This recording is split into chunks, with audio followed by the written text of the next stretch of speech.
Señoras y señores, recibamos con un fuerte aplauso al señor presidente del Poder Judicial.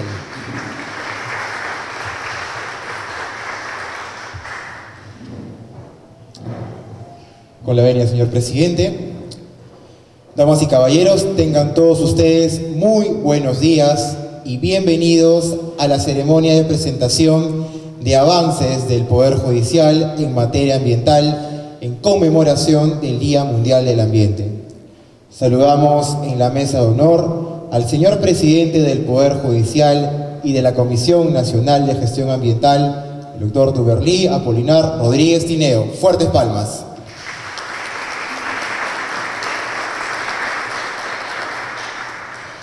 Al señor Pedro Solano Morales, director ejecutivo de la Sociedad Peruana de Derecho Ambiental. Fuertes palmas. Al profesor en Derecho Ambiental, señor César Ipenza Peralta. Fuertes palmas. Y a la señora Indira Camacho Miranda, gerenta general del Poder Judicial e integrante de la Comisión de Gestión Ambiental. Fuertes palmas. De igual forma, damos la más cordial bienvenida a las señoras y señores funcionarios de la Sociedad Peruana de Derecho Ambiental, a las señoras y señores integrantes del Poder Judicial, damas y caballeros. A continuación, tendremos las palabras del director de la Iniciativa de Justicia Ambiental de la Sociedad Peruana de Derecho Ambiental, el señor Jean-Pierre Araujo Meloni. Lo recibimos con un gran voto de aplauso.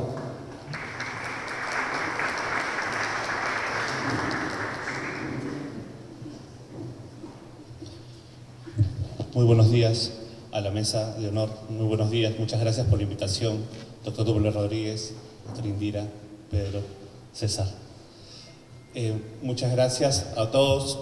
Hoy día conmemoramos el Día Mundial del Ambiente y qué mejor lugar para hablar del tema que el Poder Judicial, para tocar un tema importante y un tema que nos involucra a todos, tema de justicia ambiental. En los últimos años, el Perú ha venido impulsando una serie de cambios institucionales, normativos, que han significado retos para los distintos componentes del Estado: Poder Ejecutivo, Poder Legislativo, Poder Judicial, los organismos constitucionalmente autónomos, el Ministerio Público. El día de hoy quiero hacer una breve reflexión sobre qué es lo que ha pasado en los últimos 5 años respecto de justicia ambiental. A nivel institucional, el Poder Ejecutivo, por ejemplo, ha perfeccionado su institucionalidad. Desde el 2008 venimos en una senda en la cual el tema ambiental, con la creación del Ministerio del Ambiente, la creación de los organismos técnicos especializados como el Organismo de Evaluación y Fiscalización Ambiental, recientemente el SENACE, hace ya unos 4 años alrededor, también han generado cambios a nivel de cómo vemos la importancia de la gestión de los recursos naturales y cómo nos relacionamos con ellos. A nivel del Ministerio Público se han dado una serie de avances importantes. Se ha perfeccionado la presencia del Ministerio Público y creado una especialización. Las fiscalías especializadas en materia ambiental han significado un gran avance en la lucha contra los ilícitos ambientales. Esto vino acompañado de una modificación en el Código Penal en el año 2009, que ha tenido una serie de ajustes posteriores, pero que le dio mayor fuerza y relevancia a la importancia de reducir los ilícitos ambientales. El problema con la tipificación anterior, antes de la modificación del 2009, estaba centrada en que el ilícito penal no se podía compatibilizar con la norma administrativa, y lo que generaba una serie de problemas para perseguir los delitos. Ello se cambió en el 2009, el Ministerio Público fue consciente de ello y creó un área especializada, las fiscalías especializadas en materia ambiental, que hoy día tienen presencia a nivel nacional, ya sea a través de las propias fiscalías especializadas o a través de las fiscalías de investigación preparatoria. No, perdón, de prevención del delito. Por su lado, el Poder Judicial también ha dado serios avances en incorporarse a este proceso de perfeccionar el sistema de justicia ambiental y tomarlo como una prioridad. No hace mucho se aprobó el Plan Nacional de Gestión Ambiental del Poder Judicial con una visión 2017-2021 que nos muestra las metas del Poder Judicial respecto de qué es lo que espera lograr. Recientemente se ha inaugurado el primer juzgado especializado en materia ambiental en Madre de Dios, una zona emblemática, una zona en la cual los ilícitos por minería ilegal han deforestado en los últimos años alrededor de 160.000 hectáreas de bosques que no vamos a poder recuperar en el mediano plazo. También se han dado pasos importantes convocando a los miembros del Poder Judicial a través del primer Congreso de Justicia Ambiental en Madre de Dios, en el cual se reflexionó sobre la importancia de la conservación y el aprovechamiento sostenible de los recursos naturales, y además se pudo compartir con otros ponentes internacionales cuáles han sido los procesos más importantes que se han seguido sobre la materia a nivel del continente sudamericano. Un paso realmente importante e interesante para internalizar en los diversos actores la importancia de la conservación de nuestros recursos naturales. Asimismo, el Poder Judicial impulsó hacia fines del año pasado el Pacto de Madre de Dios por la Justicia Ambiental, un pacto que tuvo el hecho más significativo con la entrega de esta serie de compromisos de más de 100 personas y alrededor de 70 organizaciones, tanto del gobierno como de la sociedad civil, involucradas en realizar una serie de actividades y acciones para mejorar los niveles de justicia ambiental. Esta iniciativa, encabezada por el presidente del Poder Judicial, logró una gran convocatoria y además, al día de hoy, existe el compromiso de darle un seguimiento y un acompañamiento a las diversas organizaciones para monitorear los resultados y el impacto de estos compromisos. Bueno, desde la sociedad civil también se han venido haciendo cosas, desde la generación de mayor información y difusión de resultados respecto del avance a nivel de justicia ambiental y avances también políticos en la creación de mejores condiciones para el acceso a la justicia de los ciudadanos. Les voy a contar brevemente el caso de Madre de Dios. Hacia el año 2014, en Madre de Dios tenía una serie de problemas que indicaban que la situación de acceso a la justicia de los ciudadanos había sido menoscabada y dañada. El problema de la criminalidad generada por minería ilegal generó una serie de problemas, no solo de invasiones, de pérdida de bosques, sino también de seguridad ciudadana, problemas con el incremento de homicidios, trata de personas, una serie de delitos vinculados a la actividad ilícita. Y a ese año, el promedio de la carga fiscal eran alrededor de acuerdo a la gráfica que está en pantalla, era alrededor de más de 400 expedientes por fiscal, lo cual lo hacía inmanejable. Solamente habían 2 fiscales en esa época, o 3 fiscales si no me equivoco, en Madre de Dios, lo cual hacía que era inmanejable este problema. Siguiente.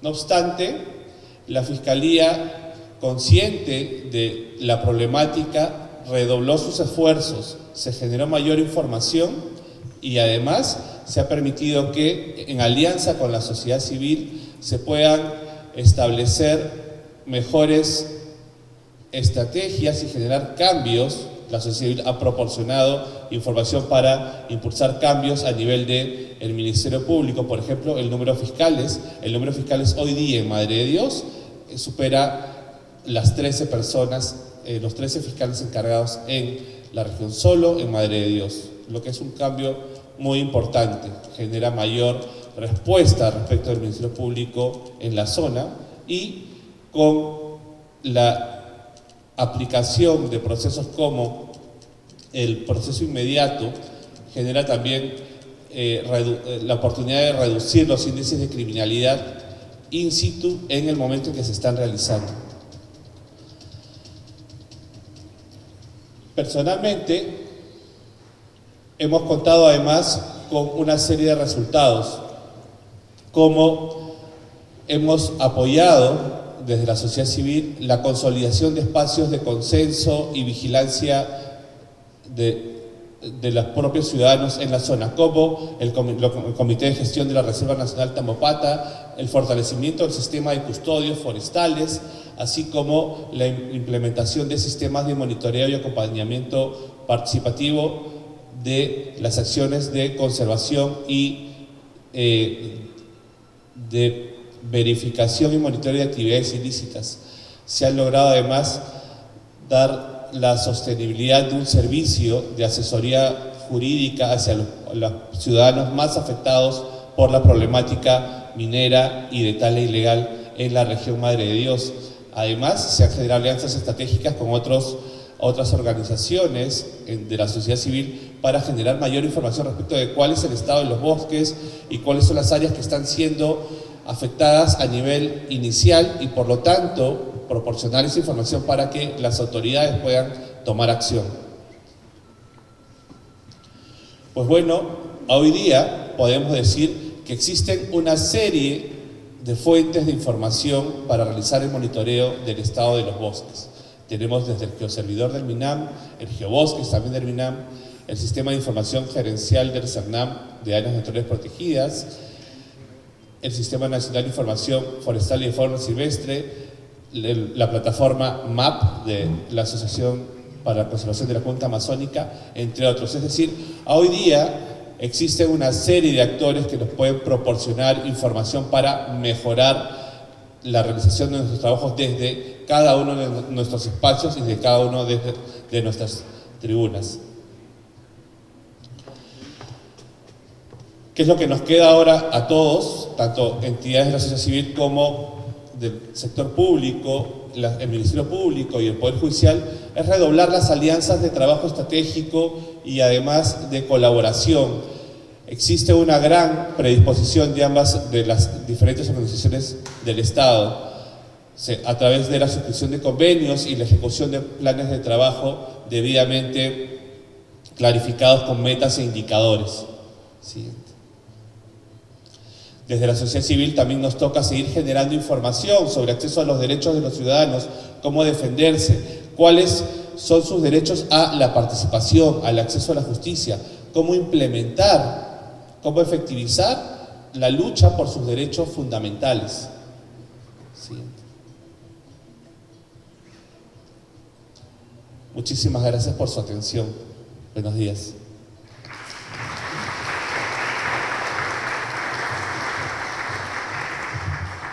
Agradeciendo la intervención del señor Araujo Meloni, a continuación tendremos la ponencia Retos Actuales de la Justicia Ambiental a cargo del experto y profesor en Derecho Ambiental, el señor César Ipenza Peralta. Lo recibimos con un gran voto de aplauso.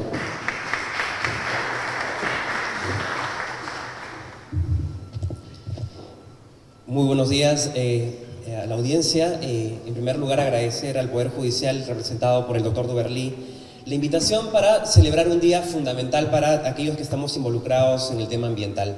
Y además, sirvo la oportunidad también para felicitar al doctor Duberlí por su designación y el reconocimiento que le hizo recientemente la OEA, ¿no? Entonces, dicho esto, quería empezar comentando cuáles son los retos actuales de la justicia ambiental en nuestro país. Siempre nos olvidamos que el primer elemento fundamental de toda política en nuestro país es la persona humana.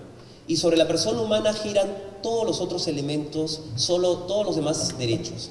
Y otro elemento fundamental es el desarrollo sostenible. Yo como ambientalista diría que el tema ambiental debe estar por encima de los otros elementos, pero no es posible conseguir el desarrollo sostenible si no hablamos de igualdad de condiciones entre el tema económico, entre el tema social y entre el tema ambiental. Si falta una pata de la sostenibilidad, definitivamente vamos a tener problemas serios en el crecimiento, en el desarrollo que queremos para nuestra nación. En el tema de institucionalidad, si podemos ver una imagen nada más aquí, vamos a ver diversidad de actores, ¿no? Y para el ciudadano de a pie, el Estado resulta ser uno. Sin embargo, tenemos distintos actores con distintas prioridades y lo más complejo es a veces coordinar. En un Estado que, si bien es cierto, para el ciudadano es uno, tiene prioridades, tiempos, y el reto de nuestra justicia, de la justicia ambiental, es que estos actores empiecen a articular y a trabajar bajo un objetivo común. Otro elemento de las dimensiones de la justicia ambiental, porque muchas veces cuando uno escucha justicia ambiental piensa que solamente es el tema judicial o está involucrado el Poder Judicial, pero los enfoques del Poder Judicial de la justicia ambiental tenemos el tema de los delitos ambientales sancionados por los procesos penales, ¿no? O tenemos la justicia civil, el componente civil, que está pocamente desarrollado en nuestro país. Si vemos cuántos procesos indemnizatorios por daños al ambiente tenemos, es lo que aún requiere consolidarse. La otra dimensión es la justicia administrativa, ¿no? Donde los roles de las autoridades administrativas para acceder a la justicia están en los procesos, por ejemplo, sancionatorios, cuando el OEFA o el Servicio Forestal o el OSINFOR inician procedimientos administrativos sancionadores. Y el otro es el constitucional. No voy a ahondar mucho en esto, pero básicamente debo decir que el acceso a la justicia ambiental es una herramienta fundamental para ejercer ciudadanía, pero sobre todo para garantizar ese derecho a gozar de un ambiente sano y equilibrado, que es un mandato constitucional, para interponer acciones administrativas o judiciales en defensa del ambiente y de la salud humana, y las acciones individuales o colectivas que podamos plantear como ciudadanos. Han habido algunos avances, voy a pasar muy rápido, que ya lo mencionó Jean-Pierre. Han habido acuerdos y existen acuerdos interinstitucionales que permiten la colaboración y la cooperación. Han habido procesos de capacitación y formación articulada que de alguna manera genera las herramientas y el conocimiento, pero esto no basta, ¿no? Y hay un mayor conocimiento del derecho ambiental.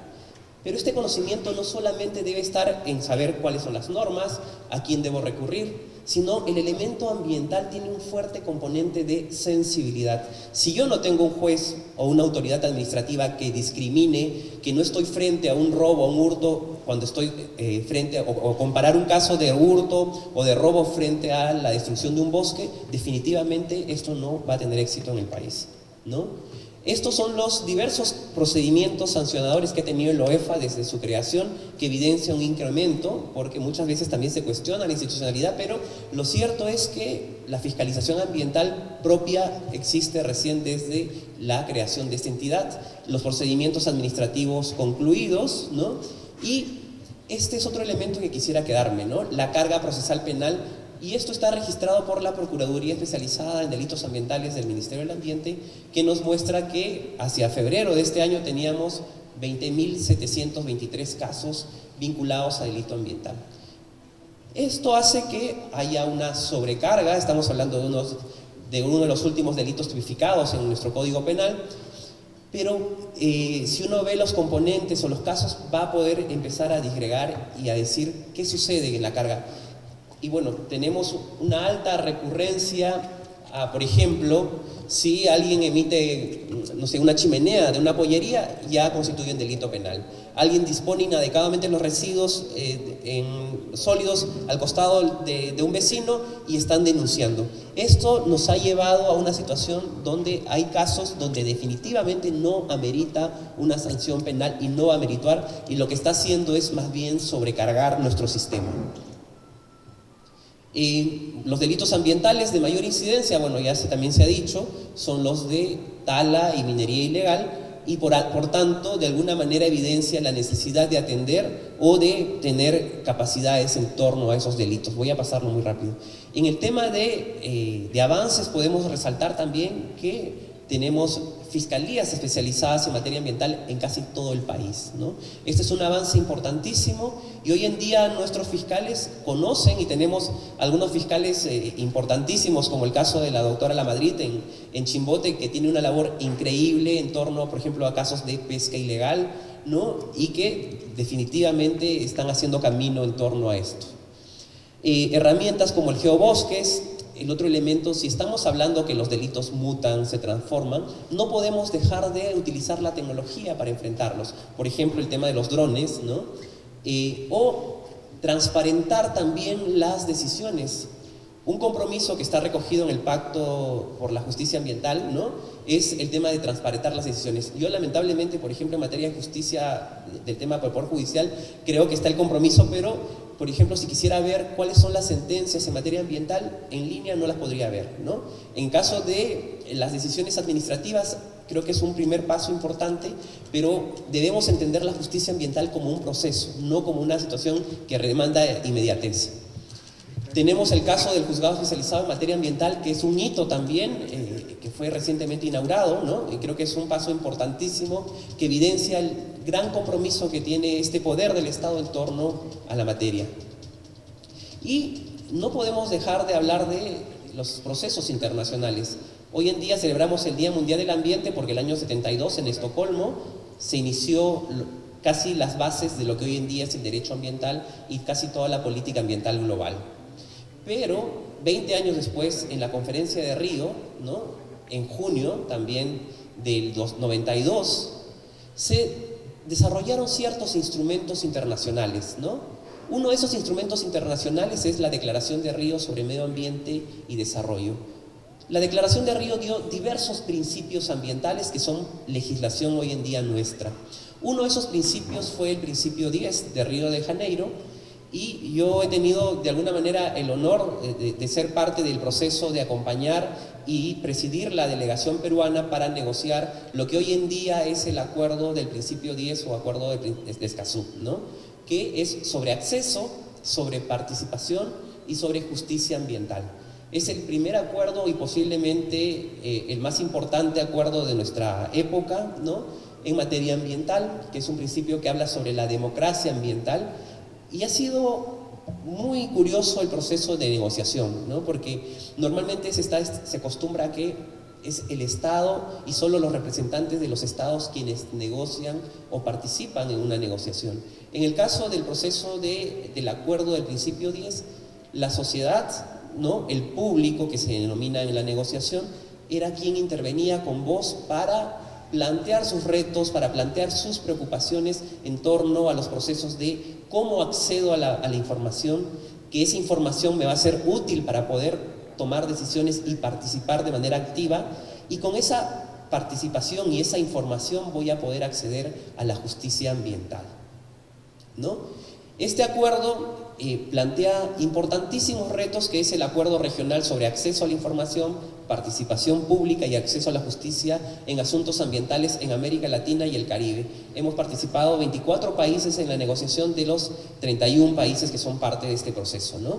Entonces, de acuerdo a este proceso y a los elementos del acuerdo del principio 10, señala que cada país debe garantizar el derecho a acceder a una justicia ambiental en los procedimientos administrativos y judiciales. Y en esto creo que el Perú ha dado pasos importantes. Ya tenemos justicia administrativa, tenemos un juzgado especializado en materia ambiental, tenemos autoridades con conocimiento, ¿no?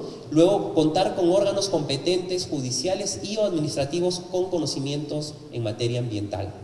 Procedimientos sujetos a principios de efectividad, de publicidad, transparencia, imparcialidad, y mecanismos de comunicación, de difusión y criterios y decisiones judiciales y administrativas. Creo que en este proceso estamos en construcción y este elemento, este acuerdo permite seguir en ese proceso.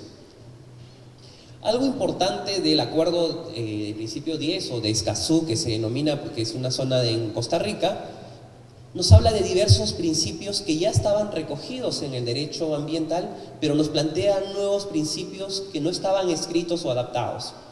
O el de igualdad y no discriminación, de transparencia y rendición de cuentas, y este principio de no regresión. Mucho se hablaba de principio de no regresión, pero no estaba plasmado en un instrumento. Este principio dice que si el Estado decide ir para adelante, no puede retroceder en su decisión en materia ambiental, ¿no? El de buena fe, el preventivo, el precautorio, que ya son parte de nuestra legislación, el de equidad intergeneracional. Es decir, no solo pensar en el plazo inmediato, mediano, sino en el largo plazo. ¿Cómo podemos proyectarnos como sociedad para más de 2050? Porque siempre estamos pensando, nuestra meta casi es el bicentenario, ¿no? Pero ¿cómo nos vemos en el largo plazo? O el principio de pro persona, ¿no? Priorizar el derecho de esa persona a gozar de un ambiente sano y equilibrado sobre cualquier otro elemento. Entonces, esto de alguna manera va a demandar retos, ¿no?, que vamos a tener que enfrentarlos. Un elemento importantísimo es el de la evidencia ante las percepciones. Todos tenemos percepciones y nuestras percepciones pueden ser erradas, ¿no?, porque muchas veces parten de los sentimientos. Entonces, en materia ambiental eso no sirve, ¿no? En materia ambiental la percepción puede ser errada, por tanto yo requiero de acompañamiento, es un tema técnico y requiero el auxilio de las otras carreras, de las otras ciencias para poder tomar una decisión, ¿no? Entonces, yo siempre recuerdo al profesor Caferata que nos decía, ¿no?, hay que ser cautelosos o precautorios en torno a este principio precautorio, porque respecto a situaciones inciertas, no graves e irreversibles, ¿no?, y que debemos basarnos mucho en la evidencia científica para tomar decisiones. Y en materia ambiental tenemos que saber también fundamentar nuestras decisiones. Por ejemplo, el tema de la necesidad del auxilio de la autoridad administrativa para los famosos informes fundamentados, que es una herramienta que permite tomar una mejor decisión a las autoridades. En el caso del tema de justicia ambiental, muchas veces estamos pensando, o los ciudadanos piensan, que solo es un rol del Estado. Y esto, el Acuerdo de Escazú ha transformado eso. No solamente es un rol de los Estados, sino de los ciudadanos. Este proceso de ratificación del Acuerdo de Escazú, por ejemplo, va a estar abierto a la firma a partir del 27 de septiembre de este año durante la Asamblea General de las Naciones Unidas. Y nos da un plazo para ratificarlo en 2 años, ¿no? Entonces, se discutió mucho en el proceso, donde tuvimos un gran rol como delegación peruana para saber cuál era el número mínimo de ratificaciones que debía tener este instrumento para que entre en vigencia, y quedó plasmada la propuesta nuestra, que es de 11 países de los 33 para que entre en vigencia, ¿no? Y también este acuerdo demanda qué rol juega la sociedad civil, es decir, qué rol demanda el público para dar a conocer este acuerdo de manera pertinente. No solamente pensar, porque en las discusiones mucho se dice, este acuerdo va a resolver toda la conflictividad social. Yo como abogado creo que ningún elemento jurídico va a resolver esta conflictividad. Simplemente hay nuevas formas de hacer democracia, como la implementación de este acuerdo, ¿no? Entonces, tiene 27 artículos, y lo que señala este acuerdo es la interdependencia de la necesidad de acceder a la información que permita generar mecanismos de participación, y esto va a llevar a la justicia ambiental, ¿no?, en todos sus 4 componentes, ¿no? El otro elemento es empezar a traducir en sencillo que este acuerdo no es la aspiración máxima, sino es el mínimo, ¿no?, sobre lo cual los estados deben empezar a construir esta nueva democracia ambiental, ¿no? Y el acceso a la justicia no solo señala que deben ser juzgados especializados o fiscalías especializadas en materia ambiental, sino entes con conocimientos en materia ambiental, ¿no?, que tiene distintos elementos muy particulares, muy complejos, y que nos debe demandar a empezar a desarrollar nuevas herramientas procesales para enfrentar con pertinencia los delitos ambientales, ¿no?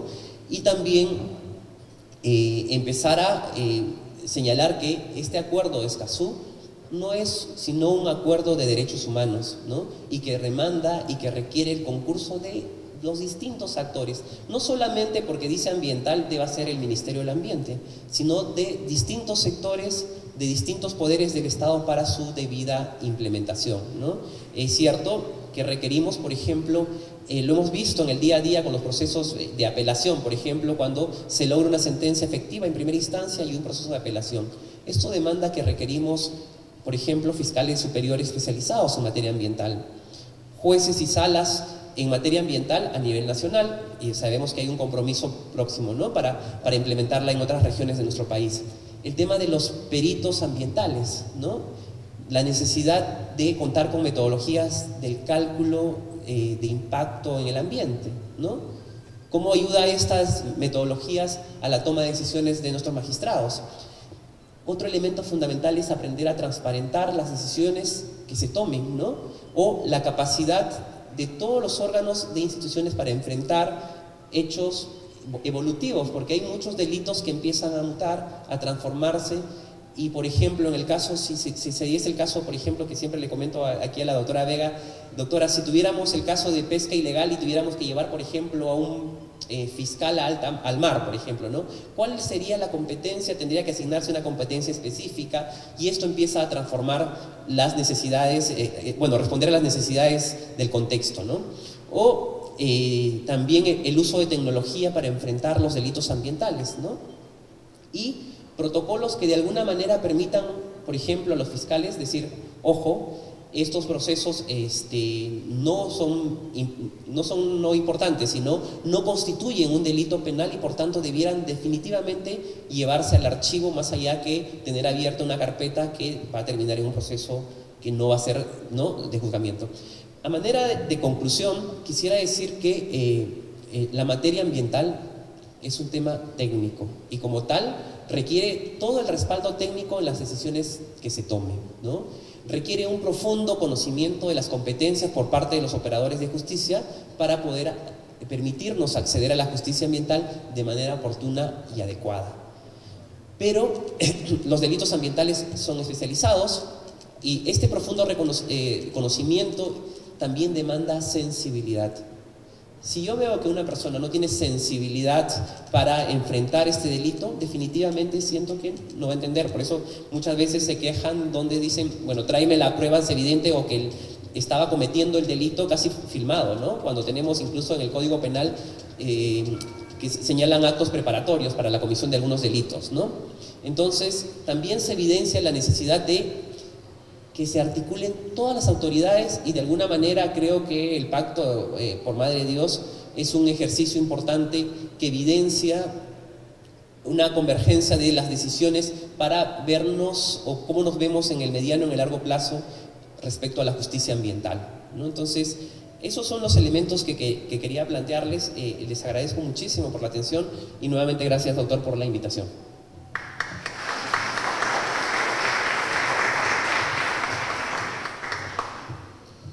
Agradeciendo la participación del señor Ipenza, a continuación se expondrá un video institucional sobre los avances en materia ambiental.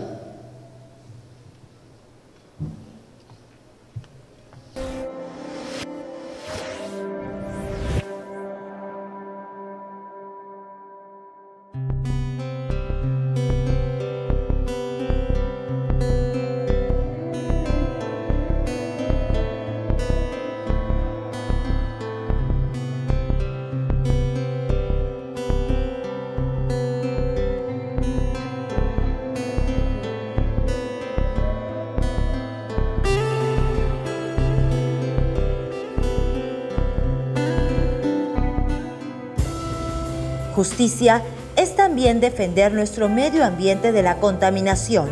La deforestación y la minería ilegal son en la actualidad dos enemigos que han depredado principalmente nuestra Amazonía.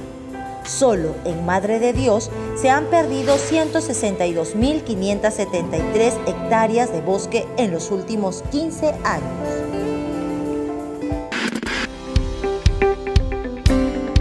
Para frenar esta situación, el Poder Judicial creó recientemente el primer juzgado especializado en materia ambiental, con sede en Puerto Maldonado y con competencia penal, contenciosa administrativa y constitucional. La meta al 2021 es llegar a 10 juzgados similares. A ello se sumó la campaña Pacto de Madre de Dios por la Justicia Ambiental. documento suscrito por diversas instituciones y entregado al Papa Francisco durante su visita al Perú.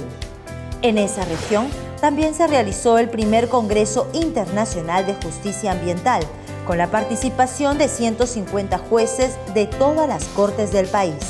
La Comisión Nacional de Gestión Ambiental de este poder del Estado tiene dos objetivos: la ecoeficiencia e impartir una justicia ambiental, y sus logros saltan a la vista.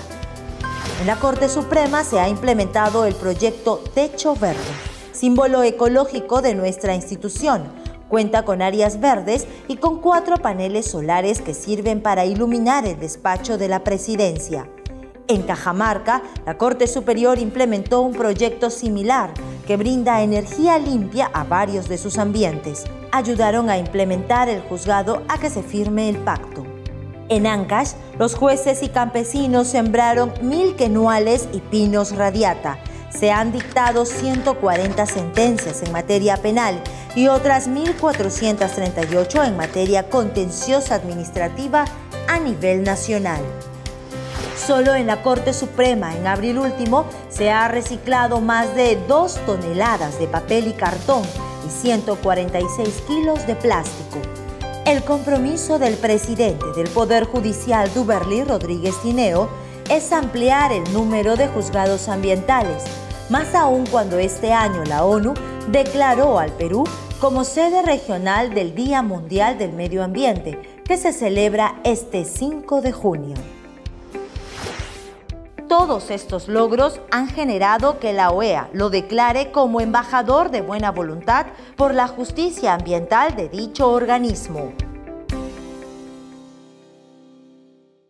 Acto seguido al video institucional tendremos las palabras del señor presidente del Poder Judicial y de la Comisión Nacional de Gestión Ambiental, Duberly Rodríguez Tineo, quien ha sido reconocido en Washington por la OEA en una ceremonia que presidió el secretario general de este organismo, Luis Almagro, como embajador de buena voluntad para la justicia ambiental en América Latina, por lo cual le brindamos un fuerte voto de aplauso.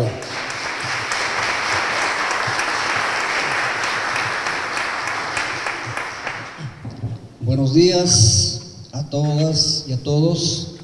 Señor Pedro Solano, presidente de la Sociedad Peruana de Derecho Ambiental, doctora Indira Camacho Miranda, gerenta general del Poder Judicial, señor César Ipenza Peralta, profesor en Derecho Ambiental, distinguidos invitados, señora doctora Flor de María Vega Zapata, coordinadora nacional de las Fiscalías especializadas en materia ambiental, señor Jean-Pierre Araujo Meloni, director de la Iniciativa Ambiental de la Sociedad Peruana de Derecho Ambiental, señoras y señores funcionarios de la Sociedad Peruana de Derecho Ambiental, señoras y señores integrantes de la Comisión Nacional de Gestión Ambiental del Poder Judicial, señoras y señores funcionarios del Poder Judicial, damas y caballeros.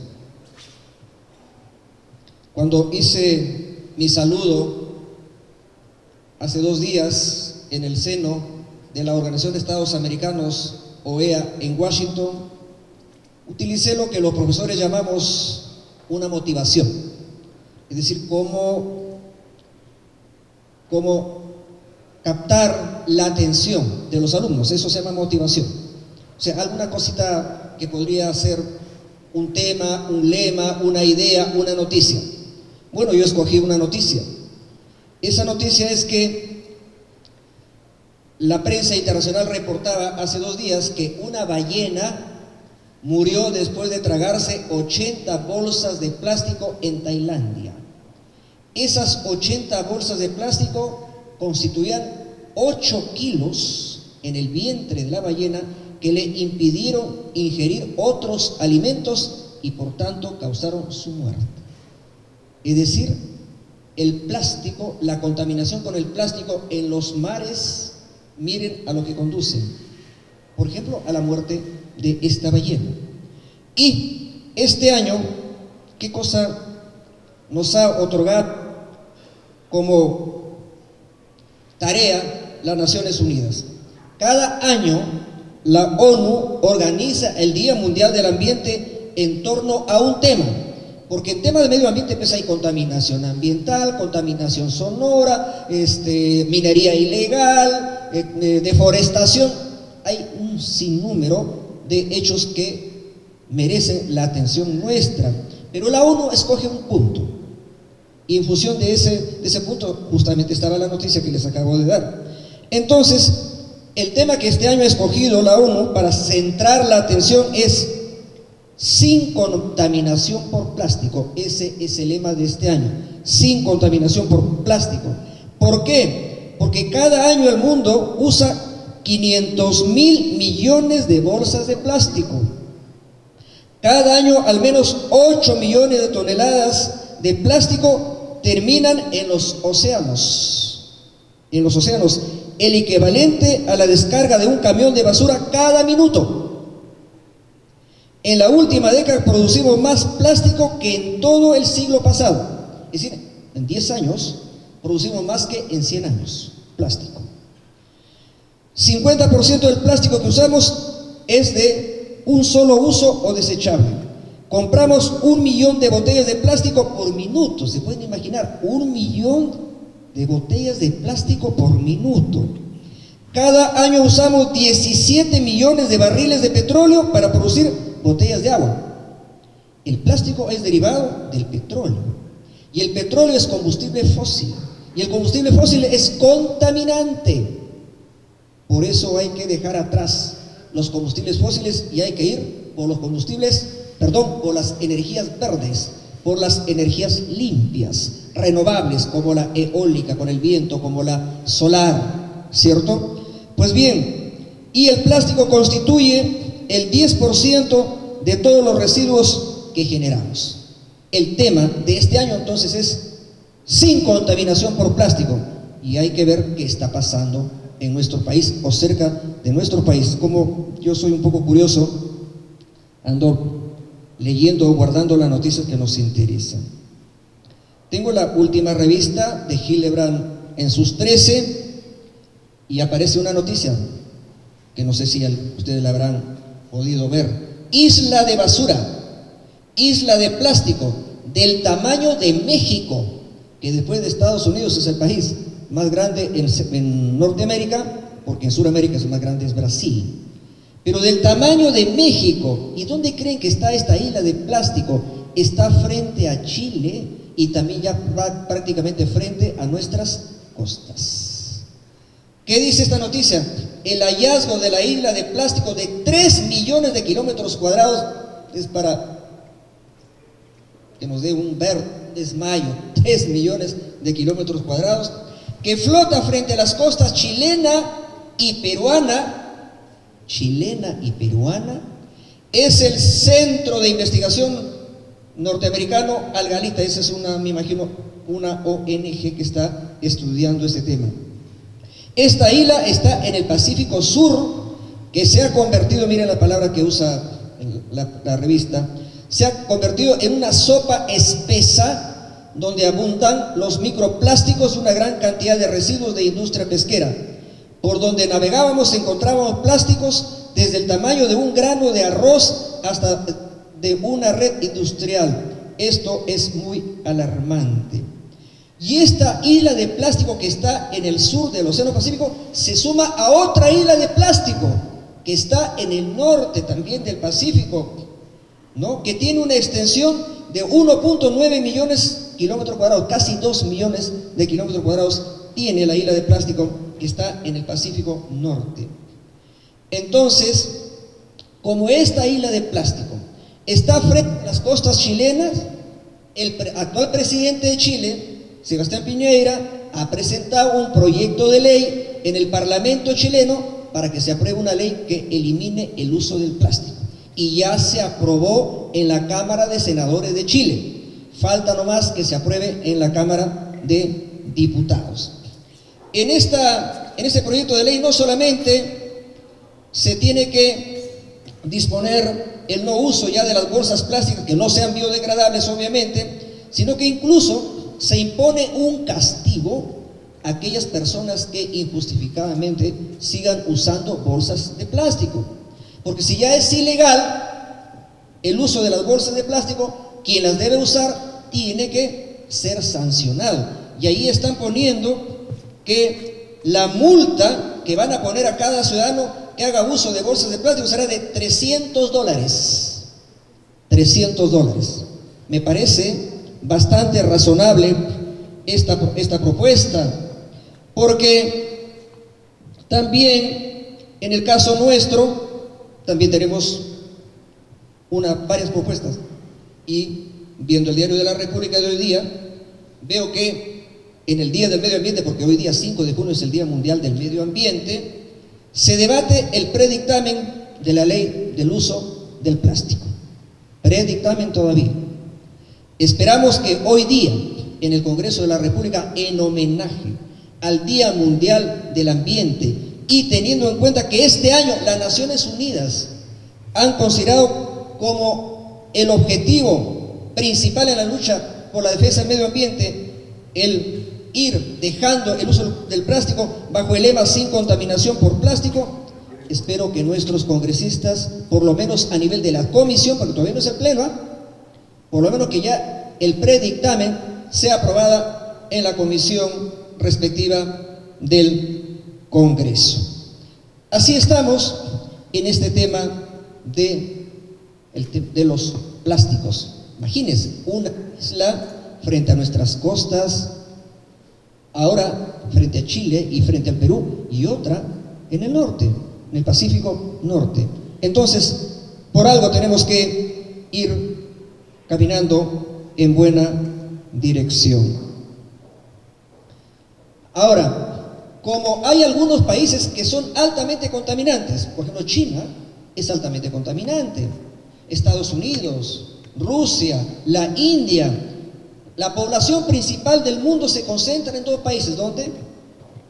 China y la India. Solo las poblaciones de los dos países prácticamente hacen más de la mitad de toda la población del mundo, que ya estamos más allá de los 7.000 millones de habitantes.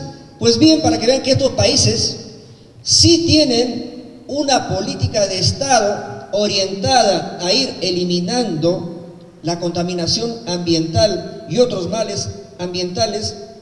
¿Qué noticias recogemos hoy día del diario El País de España? El primer ministro indio, Narendra Modi, anunció la voluntad de liderar el desarrollo medioambiental un año después de que Estados Unidos abandonase los acuerdos de París y a 6 meses de la siguiente cumbre contra el cambio climático que en Polonia este año, entiendo que va a ser en el mes de diciembre.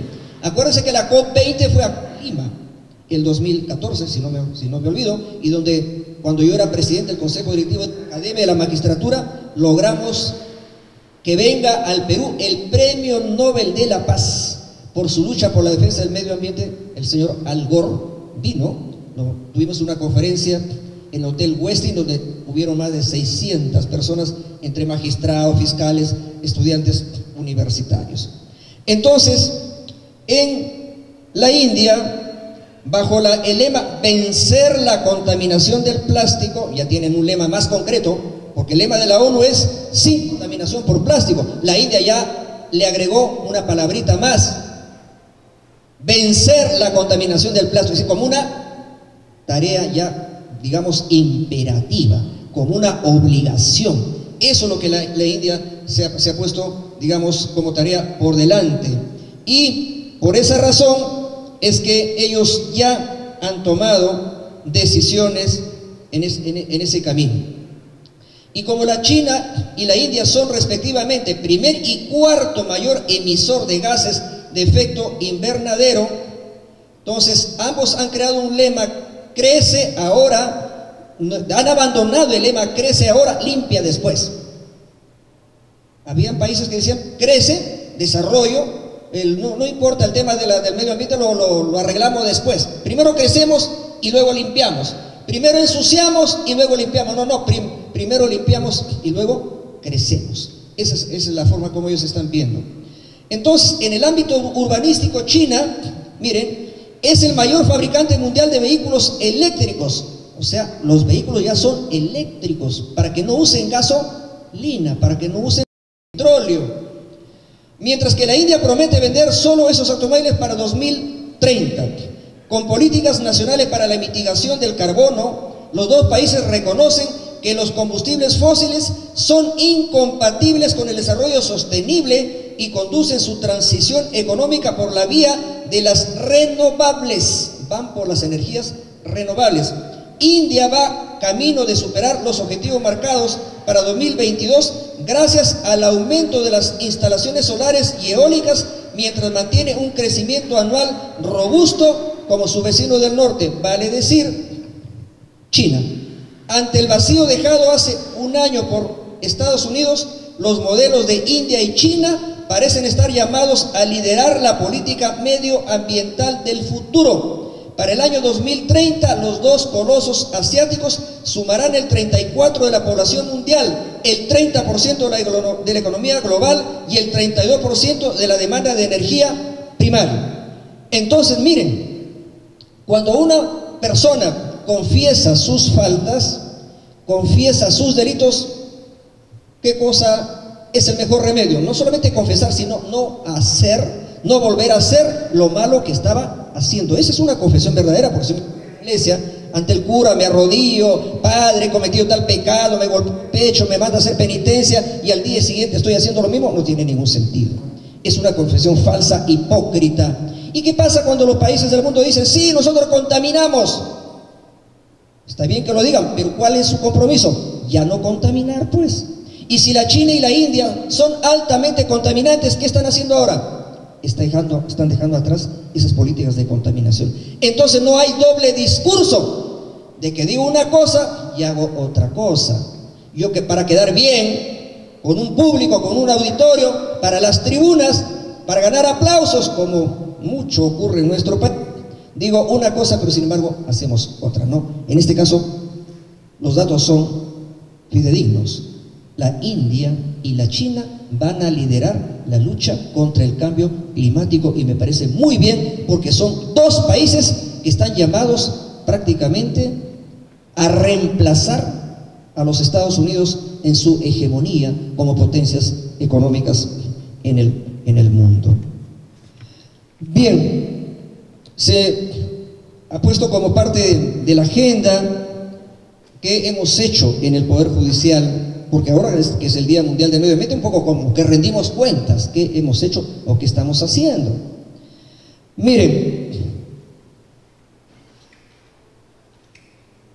en primer lugar, hemos firmado convenios institucionales, entre ellos uno con la Sociedad Peruana de Derecho Ambiental, por eso es que ellos son prácticamente nuestros socios. Con ellos trabajamos el Pacto de Madre de Dios por la Justicia Ambiental. Hemos también firmado con el MINAM, con el Ministerio del Ambiente, con la OEFA, con el DAR, Derecho Ambiente y Recursos Naturales, con el MINAGRI, o sea, del Ministerio de Agricultura, con la OEA. Hemos firmado también con la OEA un convenio, y en el mes de octubre de este año, en base al convenio firmado con la OEA, se va a realizar un curso de capacitación para jueces y fiscales acá en Lima. Es decir, un curso organizado por la propia OEA.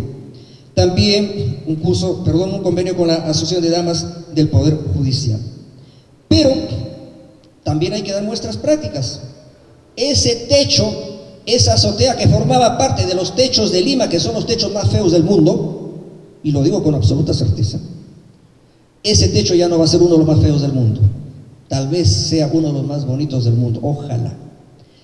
Estamos convirtiéndolo en techo verde, como símbolo ecológico, y cuando terminemos esta reunión, si el tiempo les alcanza y tienen un poquito de curiosidad ecológica, pueden ir al cuarto piso y luego subir a la azotea y van a ver cómo estamos avanzando, porque además del área verde que estamos poniendo, vamos a poner salud física, estamos poniendo gimnasios, para que los jueces también hagan actividad física y de repente tengan una mejor producción jurisdiccional, y también para los trabajadores.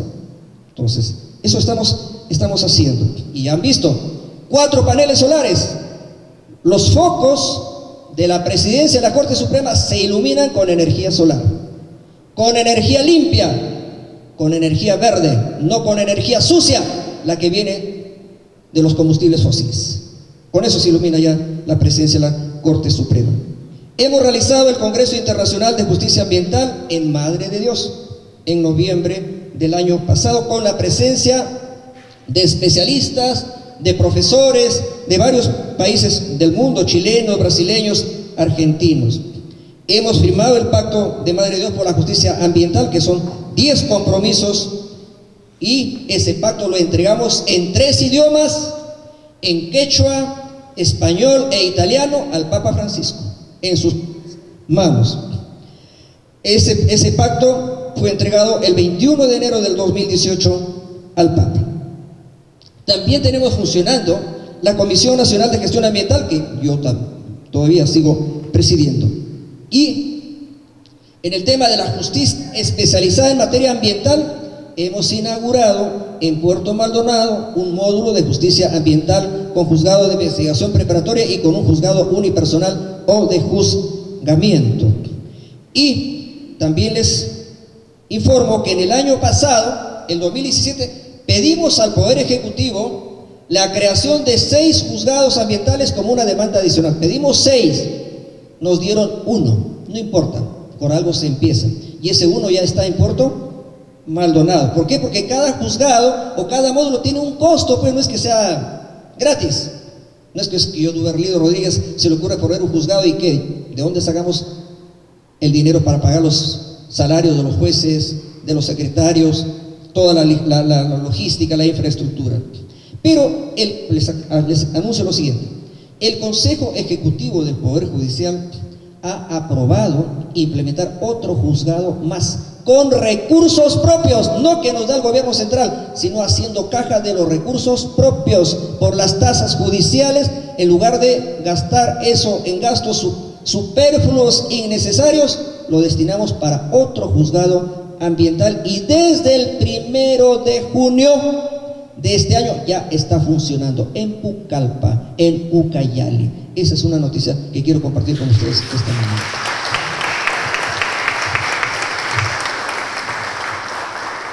¿Cuánto nos cuesta haciendo caja? Porque ahora que estamos en austeridad, nosotros no vamos a hacer ahorro para devolverle al gobierno, por si acaso. Vamos a hacer ahorro para invertir en cosas como esta. Porque este juzgado, ¿cuánto nos cuesta? 277.564 soles. Cuesta pues, pero no importa el costo si mandamos un mensaje al Perú de que estamos contribuyendo a la defensa del medio ambiente desde la posición del Poder Judicial. Y para el año 2019 le vamos a pedir al gobierno central que por lo menos nos dé presupuesto para 8 juzgados más, que sumados a los 2 que tenemos, tendríamos 10 juzgados, y así sucesivamente en las 35 cortes que hay en el Perú podamos también tener juzgados ambientales, es decir, juzgados debidamente especializados. Bien,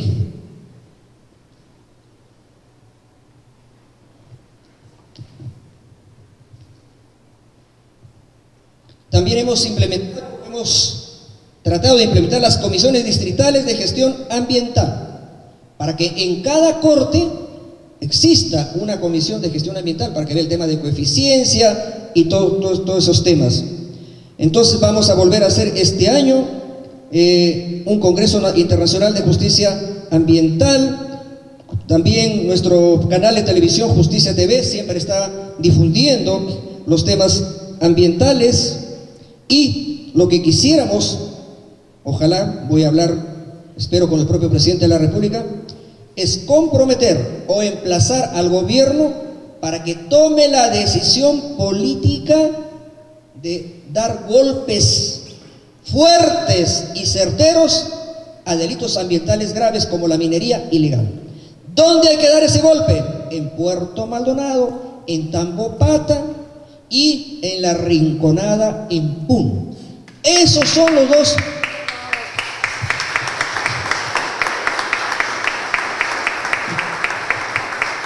Ahí tienen que realizarse mega operativos. Bueno, ustedes han escuchado los mega operativos de la época de nuestro amigo Pasombrío, ministro del Interior. Me parece muy bien los mega operativos contra la delincuencia común, contra el crimen organizado, pues no sé, en Cañete, en Mala, han habido mega operativos.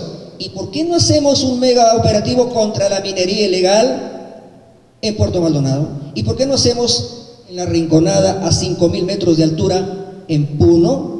Los que tienen miedo al soroche, bueno, pueden tomar pastillas. Y los que no tenemos problemas con el soroche, podemos estar ahí. Entonces, esos mega operativos tienen que servir para definitivamente erradicar la minería ilegal. Porque ahora, ¿qué pasa? Nuestra amiga Flor de María Vega, que está acá, coordinadora de fiscales, sabe. Se hacen los operativos de interdicción, se va la policía, se van los fiscales, se dinamitan las dragas, etc. Y luego se retiran. ¿Y qué pasa al día siguiente? Vuelven a meterse los mineros ilegales. Entonces se convierte en un círculo vicioso. No, el mega operativo significa un operativo grande, con mucha logística, donde incluso se tiene que erradicar, sacar a las poblaciones que viven de estas actividades ilícitas. Hay que devolverlas a Cusco, a Puno, de donde han ido. Y un modo de vida. Hay que dejar patrullas de la Marina, de la policía, pues por un mes, 2 meses, 3 meses. Eso cuesta pues. Pero ¿cuánto cuesta tener a la Fuerza Armada en el BRAE? ¿Cuánto cuesta? Millones de millones, ¿cierto? Y los resultados son muy pobres, ¿ah? ¿Y por qué no hacemos lo mismo para erradicar la minería ilegal en Puerto Maldonado o en la Rinconada? Porque no solamente se trata de minería ilegal, ese es el delito madre, el más pernicioso. Pero ¿qué tenemos a su alrededor? Trata de personas, contrabando, blanqueo, lavado de activos. Todo eso está ocurriendo ahí. Y entonces un Estado no puede ser derrotado por la delincuencia. Y en este caso hay que dar señales firmes de lucha contra la minería ilegal. Y de esa manera estaremos siendo consecuentes en la defensa de nuestro medio ambiente. Pues bien, esas son algunas de las cosas muy concretas en las cuales ha ido avanzando el Poder Judicial desde el año pasado, en que me ha tocado la gran responsabilidad de dirigir este poder del Estado. Hay varios temas, no es el momento de una clase, digamos, académica, pero el derecho ambiental se sigue desarrollando. Tenemos a nuestro amigo Ipensa, César Ipensa, que es profesor, tenemos a la Sociedad de Derecho Ambiental, tenemos a la Comisión de Gestión Ambiental, donde hay profesores también, donde hay magistrados que conocen muy bien el tema, fiscales igual. Pero el derecho ambiental ya tiene categoría constitucional. Por ejemplo, en las constituciones de Ecuador y de Bolivia se ha incorporado el derecho el reconocer derechos a la tierra. No solamente los derechos del ser humano, sino derechos a la madre tierra. Principios como, por ejemplo, el indubio pro natura. Es decir, por ejemplo, en los Estados americanos se habla de la casa común. Casa común es la casa de todos, pues. ¿Y cuál es la casa de todos? La tierra, nuestro planeta. Y para nosotros los andinos, nuestra casa común tiene un nombre, la Pachamama. Entonces tenemos que seguir defendiendo nuestra Pachamama. Y finalmente, compartir con ustedes una satisfacción personal.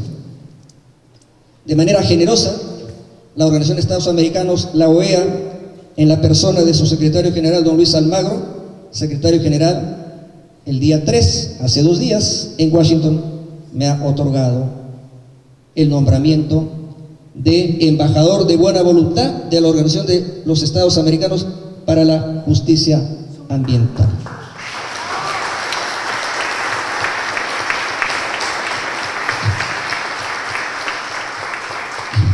¿Qué significa esto? Porque también hay que decir, no es que yo voy a ser pues del cuerpo diplomático, que me va a dar un sueldo, no, en absoluto. Es absolutamente ad honorem. ¿Qué es lo que tengo que hacer como embajador de buena voluntad por la justicia ambiental? Miren, representar a la Secretaría General de la OEA, es decir, yo voy a representar al señor Almagro, y contribuir a los esfuerzos desplegados para sensibilizar al público acerca de las consecuencias dramáticas de la degradación ambiental y sus posibles soluciones desde el Poder Judicial. Abogar y servir como catalizador a nivel regional, hemisférico e internacional de las actividades de la Secretaría General en materia de justicia y Estado de Derecho Ambiental y de la iniciativa protegiendo la casa común, garantizando los derechos de más gente en las Américas. Desde la plataforma judicial, concientizar en apariciones, discursos públicos y visitas a las regiones afectadas por la problemática ambiental sobre el papel del Poder Judicial en cuanto a la ética de los vulnerables y el Estado de Derecho ambiental, promoviendo el intercambio de experiencias entre los Estados miembros, observadores permanentes de la sociedad civil y la comunidad. Promover y sensibilizar sobre la protección de la integridad de la casa común desde el Poder Judicial. Estas son algunas de las tareas que me ha encomendado la Organización de Estados Americanos en la condición de embajador de buena voluntad, aunque hay una palabra que no me gusta. Dice, el secretario general, en virtud de la facultad que le confiere la Carta de la OEA y las normas generales de la organización, ha resuelto designar a su excelencia Duberlí Rodríguez, presidente del Poder Judicial, pero su excelencia además, muy grande para el tamaño que yo tengo. No, pero no importa. No importa. Este es un compromiso. Yo he dicho en la OEA que cuando yo adopto una causa, todos tenemos que tener una causa en nuestra vida, es decir, ¿por qué vivimos? ¿Por qué luchamos? Una causa. Yo las causas que tengo las desarrollo con convicción, con amor. Me convierto en un combatiente, en un militante de esa causa. Y el combatiente y el militante de una causa está dispuesto a dar su vida si es que fuera necesario. Y una de mis causas es la defensa del medio ambiente, la defensa de nuestra Pachamama. Hoy día ese es nuestro homenaje en el Día Mundial del Medio Ambiente. Muchísimas gracias. Buenos días.